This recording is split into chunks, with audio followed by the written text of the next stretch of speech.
So karon no iya gidala sa tuwa diri NMAX ni siya. Version 1 NMAX.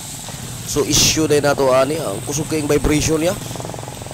Kusog kayong dragging niya. Wa action pa lang siya kabanti gamay. Gakurog-kurog ng lawas mo gitugnaw dalas panahon siguro niya ha. Kay ulan-ulan maguli gidala diri. Ayan ning susianan oy. So napaling susianan niya nga hasta pong gahi ah. So napahumok na nato na ato nang gibot nga og uwil ay katapat ana para mahumok na siya. So karon no tisingan nato na siya kuan test drive para mabala nato sa reaction niya kung asa atong punteryahon ng kuan bungkag. So karon mo action pa lang siya dagan. Kurog nga pati side mirror gapangurog. So kusog kay ang vibration no. So ang istorya na nato ani bag-o ra na nig CVT cleaning o GFI cleaning bago gidala diri sa tuwa kay mao ra man daw gyapon ang reaction. Grabe ang kuan niya kurog.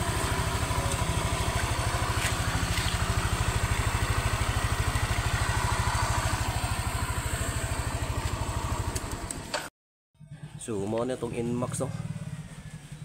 So ang istorya day ani bag-o ra day nila ning CVT cleaning. So nagadragging grabe ang dragging niya pero wala pa ta kabalo kung unsa ang bell ang ilang gitao dati kung unsa ang gipagtao dani sa sulod smack sa panggilid ya. Karon na atong buhaton na ni maglimpyo tag throttle body pagkahuman CVT cleaning. Pero check nato kung unsay nahitabo siyang bell o siyang clutch. Siyang panggilid check nato tanan kung unsa gyud nahitabo ani. So murag bag-o pa adadugay na siya na motor pero walay gamit-gamit. So ang sulti nila bago pa daw nila nigipa CVT cleaning o gipalimpyuhan nila ang throttle body. Pero karon ato siya double check. Tanaw na to kung unsa gyud issue niya.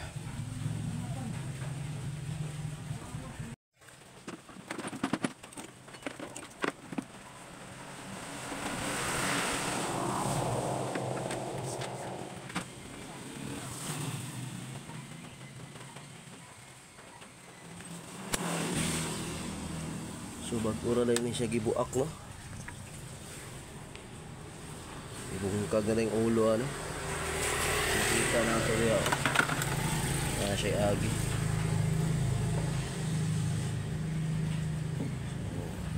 Nahon na sa nato ng throttle body niya. Limpyuhan na ito ni. Tanawa na ito kung sa'y guwan niyang nag-hard start niya siya. So karon na ito sa nimbaklaso ning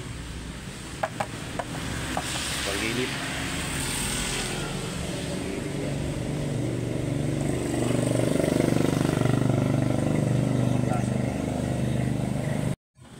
So karon no gitanggal na nato ni iyang panggilid. So ginahinay na nato baklas iyang panggilid para makita nato kung anong kay ngato siya ka vibrate. Mo action pa lang siya karangkada vibrate na kay siya.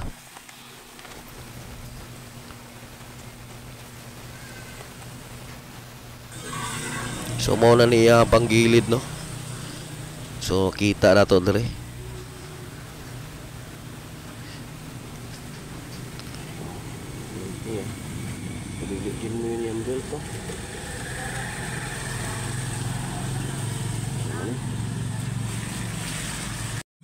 So karon gitanggal na nato ni iyang pulley. So mo na ni iyang pulley no, tanggal na nato. Karon tanggalon na po nato ni iyang kuan. So mo ni iyang pulley. So natin napansin daan diri no, nasa ng mga oil. So diri napansin po nato, araw.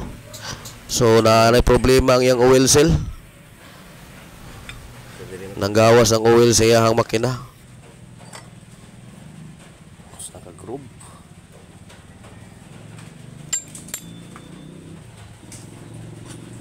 Ganito po nganin siya may tabo basta naka-groove ta. Lining ni tanan no. Yahaning lining tanan mga kinaon. Kaya naka-groove ang bell.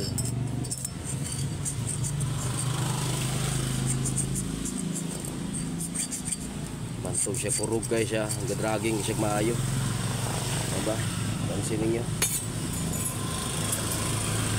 Durog.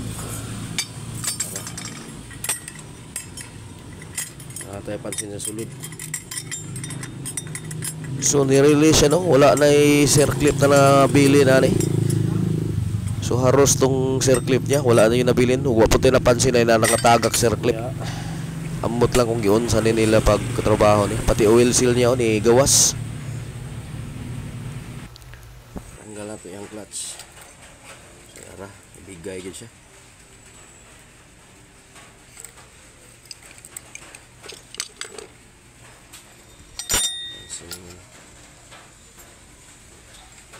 Bigay.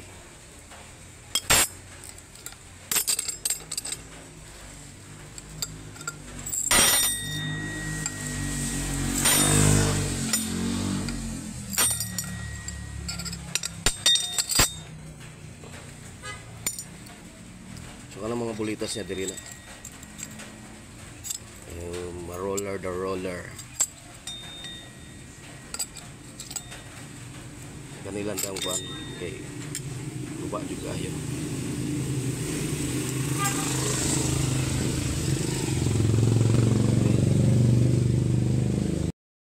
Karon na natay napansin siyahang puli.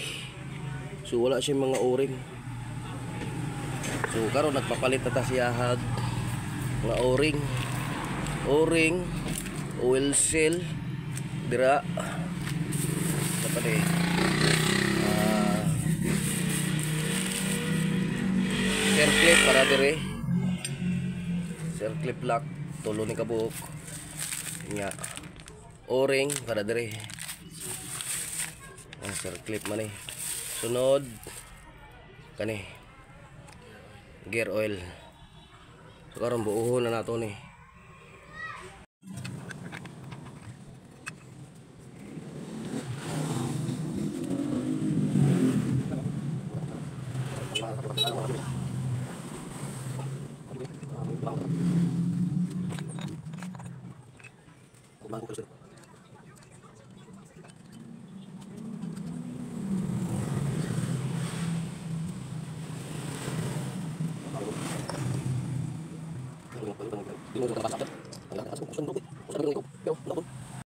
Nato siya malapod taglimpyo dire, testingan nato siya kung humok ba siya pandaron.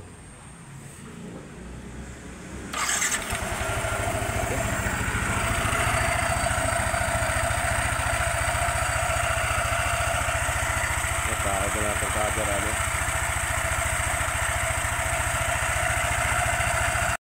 Human na ito ang NMAX.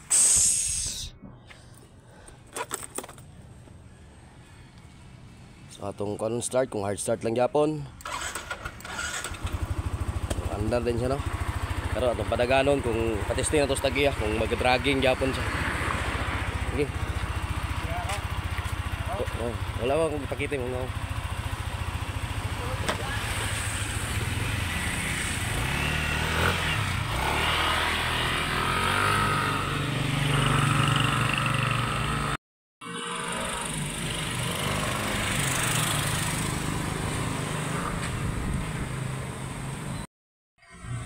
Nga.